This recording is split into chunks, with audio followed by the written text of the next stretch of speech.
አልችልም እንኳን እንደው ካናዳ ሆኜ ያላለፈልኝ እንኳን እዛ አልፎልኝ መጥቼ ወይ ዲያስፖራ ስለሆንኩ እኮ ነው አንተ በዶላር ስለሰራህ እኮ ነው ምናምን እንኳን አልተባልኩኝ።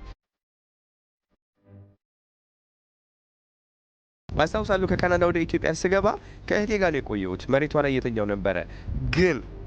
ግን በ3-4 ወር ውስጥ አዶናይን የበለጠ አውቄ ኮንፊደንሴን መልሼ በኃይል በጥንካሬ ነው የተነሳሁት። እውነቴን ነው የምላችሁ። ህይወቴም እዚሁ ነው የቀየርኩት ኢትዮጵያ።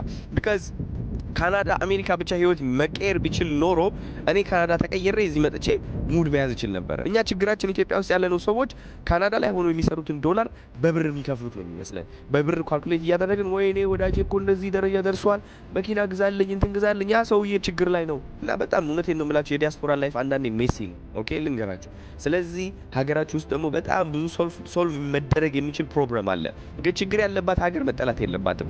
ለምን እሷ ሀገር ሀብታም ልታደርግ ትችላለች። በቶሎ ፕሮብለም ሶልቨር ሁሉ አይ ቁጭ ብለን ከማማረር የሆነ ፕሮብለም የሆነ ችግር ብንፈታ ኖሮ በቃ እውነቴን ነው የምላችሁ ኢትዮጵያ ከነ ተፈጥሮዋ ከነ ኃይሏ እያደገች እኛንም እያደግን እዚህ ሀብታም እየሆን ውጭ ሀገር የምንሄደው ከዛ ለቫኬሽን ይሆናል ማለት ነው። ልንገራቸው ሀገሬ ውስጥ ገብቼ ወጣትን ማስተማርና ችግር መፍታት ከዛ ሀገሬ ውስጥ መኖር ነው የምፈልገው። ተፈጥሮ ላይ እዚህ ውሃ ላይ መዳደር መውጣት አልፈልግም። ቻው